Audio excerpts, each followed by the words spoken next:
পবিত্র ঈদুল ফিতর উপলক্ষে অসহায় ও সুবিধাবঞ্চিত মানুষের মুখে হাসি ফোটাতে এগিয়ে এসেছে অসহায় নারী পুরুষ ও শিশু কল্যাণ ফাউন্ডেশন। সংগঠনটির সৈয়দপুর উপজেলা শাখা কমিটির উদ্যোগে এক আন্তরিক ও মানবিক পরিবেশে ঈদ সামগ্রী বিতরণ কর্মসূচি অনুষ্ঠিত হয়েছে।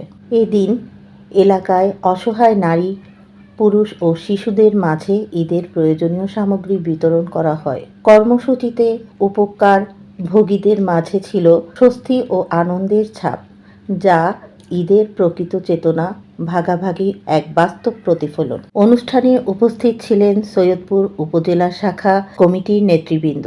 নেতৃত্ব দেন শাখার সম্মানিত সভাপতি নুরুল নাহার সরকার।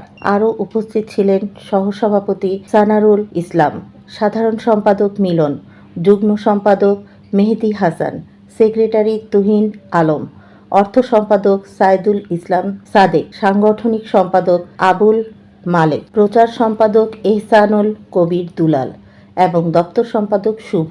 আয়োজকরা জানান, সমাজে পিছিয়ে পড়া মানুষের পাশে দাঁড়ানোই তাদের প্রধান লক্ষ্য। ঈদের আনন্দ সবার মাঝে ছড়িয়ে দিতে এমন উদ্যোগ ভবিষ্যতেও অব্যাহত থাকবে বলেও তারা আশাবাদ ব্যক্ত করেন। স্থানীয়দের মতে এ ধরনের উদ্যোগ সমাজে ইতিবাচক পরিবর্তন আনে এবং মানবিক মূল্যবোধ জাগ্রত করতে গুরুত্বপূর্ণ ভূমিকা রাখে।